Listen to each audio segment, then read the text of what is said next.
जम्मू कश्मीर में विधानसभा चुनाव को लेकर सियासत तेज है। घाटी में 3 चरणों में विधानसभा चुनाव कराए जाएंगे, जिसको लेकर अब सभी चुनावी दल एक्टिव मोड में हैं। ऐसे में हर दल अपने सियासी गणित को साधने में जुटा हुआ है। 1 दशक के बाद हो रहे चुनाव को देखते हुए सभी राजनीतिक दलों का दावा है कि वो इन विधानसभा चुनावों में जीत हासिल कर सकेंगे। लेकिन क्या ये इतना भी आसान है? तो इसका जवाब है नहीं। जी हाँ, जम्मू कश्मीर में 10 साल के बाद यानी 1 दशक के बाद विधानसभा चुनाव हो रहे हैं। ऐसे में जनता के मूड से लेकर जनता की मांगे भी अब काफी हद तक बदल चुकी हैं, जिसको साधने के लिए सभी दल कोशिश में हैं। जम्मू कश्मीर में ये चुनाव 370 हटने के बाद पहली बार हो रहे हैं। जम्मू कश्मीर में बीजेपी, कांग्रेस, पीडीपी, एनसी और डेमोक्रेटिक प्रोग्रेसिव आजाद पार्टी चुनाव में शामिल होंगी। वैसे तो ये चुनाव जम्मू कश्मीर का काफी दिलचस्प होने वाला है।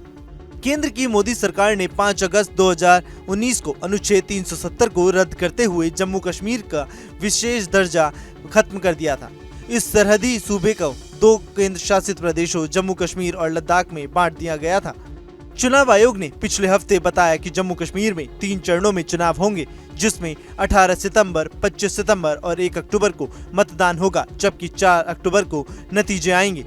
जम्मू कश्मीर में 10 साल बाद विधानसभा चुनाव कराए जाने हैं। यहाँ एक प्रमुख दल पूर्ण राज्य के दर्जे की बहाली की बात कर रहा है। अब चुनाव की तारीख का ऐलान हो गया है, तो कांग्रेस और नेशनल कॉन्फ्रेंस ने जम्मू कश्मीर को पूर्ण राज्य का दर्जा दिए जाने की अपनी मांग फिर से दोहरानी शुरू कर दी है। विधानसभा सीटों पर अनुसूचित जनजाति कोटा लागू होने के बाद ये पहला चुनाव है। जम्मू कश्मीर दिल्ली और पुडुचेरी के बाद निर्वाचित विधानसभा वाला तीसरा केंद्र शासित प्रदेश यूटी बन जाएगा। पिछले चुनाव के बाद जम्मू कश्मीर में विधानसभा सीटों की संख्या बढ़ाकर 90 कर दी गई थी, जिसमें जम्मू क्षेत्र के 7 अतिरिक्त सीटों में से 6 मिली हैं। जम्मू कश्मीर में पिछले विधानसभा चुनाव दिसंबर 2014 में हुए थे। उस चुनाव में किसी भी पार्टी को बहुमत नहीं मिला था। मुफ्ती मोहम्मद सईद की अगुवाई वाली पीपल्स डेमोक्रेटिक पार्टी ने 83 सीटों में से सबसे ज्यादा 28 सीटें जीती थी। बीजेपी को 25 सीटें मिली थी, नेशनल कॉन्फ्रेंस को 15 सीटें, जबकि कांग्रेस 12 सीटों पर ही सिमट कर रह गई थी। सईद के बीजेपी के साथ गठबंधन करके राज्य में सरकार बनाई थी। 7 जनवरी 2016 को मुफ्ती मोहम्मद सईद का निधन हो गया था। उनके बाद उनकी बेटी महबूबा मुफ्ती मुख्यमंत्री बनी।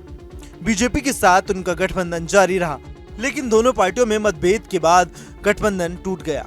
महबूबा मुफ्ती ने 19 जून 2018 को इस्तीफा दे दिया। राज्य में राष्ट्रपति शासन लग गया और उसके बाद चुनाव नहीं कराए गए। 5 अगस्त को वो बड़ा फैसला हुआ, जिसके बाद जम्मू कश्मीर में राजनीतिक गतिविधियां भी तेज हो गई और 1 दशक के बाद जम्मू कश्मीर की बदलती तस्वीर की उम्मीदें जागने लगी।